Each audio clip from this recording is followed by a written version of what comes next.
ಎಲ್ಲರಿಗೂ ನಮಸ್ಕಾರ. ನಾನು ನಿಮ್ಮ ಉಮಾ ಸ್ವರೂಪ್. ಈ ಸೋಡಿಯಂ, ಕ್ಯಾಲ್ಶಿಯಂ, ಪೊಟ್ಯಾಷಿಯಂ ಕೆಮಿಕಲ್ಸ್ ಕೇಳಿರ್ತೀರ ಅಲ್ವಾ? ಇದನ್ನ ಕಂಡುಹಿಡಿದವ್ರು ಯಾರು ಗೊತ್ತಾ? British chemist, scientist and researcher ಹಂಪ್ರಿ Davy ಅಂತ. ಅವರ ಒಂದು ಇನ್ವೆನ್ಷನ್ ಬಗ್ಗೆ ಮಾತಾಡ್ತೀನಿ. 18ನೇ ಶತಮಾನದಲ್ಲಿ ಕೋಲ್ ಮೈನಿಂಗ್ ಮಾಡೋಕ್ಕೆ ಭೂಮಿ ಒಳಗೆ ಕಾರ್ಮಿಕರು ಹೋಗ್ತಿರ್ತಾರೆ. ಅವರು ಉಪಯೋಗಿಸ್ತಿದ್ದು ಕನ್ವೆನ್ಷನಲ್ ಲ್ಯಾಂಪ್ಸ್. ಭೂಮಿ ಒಳಗೆ ಫ್ಲೇಮಬಲ್ ಆ್ಯಂಡ್ ಇನ್ಫ್ಲೇಮಬಲ್ ಗ್ಯಾಸ್ಗಳಿರ್ತವೆ. ಈ ಕಾರ್ಬನ್ ಮಾನಾಕ್ಸೈಡ್, ಮೀಥೇನ್ ಎಲ್ಲ ಫ್ಲೇಮಬಲ್ ಗ್ಯಾಸ್ಗಳು. ಯಾವಾಗ ಈ ಕನ್ವೆನ್ಷನಲ್ ಲ್ಯಾಂಪಿನ ಆ ಫ್ಲೇಮಬಲ್ ಗ್ಯಾಸ್ಗಳ ಸಂಪರ್ಕಕ್ಕೆ ಬರುತ್ತೆ, ಆವಾಗ ಬೆಂಕಿ ಅಪಘಾತಗಳಾಗೋದು.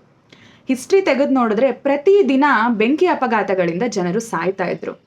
ಇದನ್ನ ನೋಡಿದ ಡೇವಿ ಅವ್ರಿಗೆ ಒಂದು ಅನುಕಂಪ ಹುಟ್ಟುತ್ತೆ. ಇದನ್ನ ಹೇಗಾದ್ರೂ ತಪ್ಪಿಸ್ಬೇಕು, ಈ ಅಪಘಾತಗಳನ್ನ ತಪ್ಪಿಸ್ಬೇಕು ಅಂತ ಅನ್ಸುತ್ತೆ.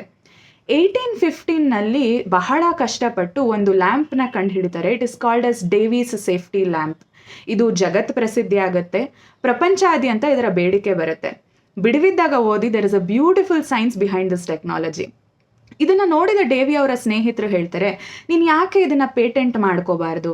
ಏನಿಲ್ಲ ಅಂದ್ರೂ ವರ್ಷಕ್ಕೆ 10,000 ಪೌಂಡ್ಗಳು ನಿನಗೆ ಬರುತ್ತೆ ಅಂತ ಹೇಳ್ತಾರೆ. ಆಗ ಡೇವಿ ಅವರು ಖಡಾಖಂಡಿತ ನಿರಾಕರಿಸ್ತಾರೆ. ಅವ್ರು ಹೀಗೆ ಹೇಳ್ತಾರೆ, ನಾನು ಈ ಥರ ಒಂದು ಆಲೋಚನೆ ಕೂಡ ಮಾಡಿರಲಿಲ್ಲ. ಮಾನವ ಲೋಕಕ್ಕೆ ಸೇವೆ ಸಲ್ಲಿಸೋದು ಮಾತ್ರ ನನ್ನ ಏಕಮಾತ್ರ ಉದ್ದೇಶ. ಹಣಕ್ಕಾಗಿ ನಾನು ಈ ಕೆಲಸ ಮಾಡಿಲ್ಲ. ಹಣ ನನಗೆ ಕೀರ್ತಿನಾಗಲಿ, ನನಗೆ ಸಂತೋಷ ಆಗಲಿ ತಂದ್ಕೊಡೋದಿಲ್ಲ, ಬದಲಿಗೆ ನನ್ನ ವಿಮುಖನನ್ನಾಗಿ ಮಾಡುತ್ತೆ ಅಂತ ಹೇಳ್ತಾರೆ. ಲಕ್ಷಾಂತರ ಜನರ ಜೀವ ಉಳಿಸ್ತಾರೆ ಅವರು ಅವರ ಈ ಇನ್ವೆನ್ಷನ್ನ ಪೇಟೆಂಟ್ ಮಾಡ್ಕೊಳ್ಳೋದಿಲ್ಲ. He is a real humanitarian scientist. ನಾನು ಹೇಳ್ತಿರೋ ವಿಚಾರಗಳು ನಿಮಗೆ ಇಷ್ಟ ಆಗಿದ್ದಲ್ಲಿ ನನ್ನ ಯೂಟ್ಯೂಬ್, ಫೇಸ್ಬುಕ್, ಇನ್ಸ್ಟಾಗ್ರಾಮ್ನಲ್ಲಿ ಫಾಲೋ ಮಾಡಿ. ಎಲ್ಲರಿಗೂ ಧನ್ಯವಾದಗಳು.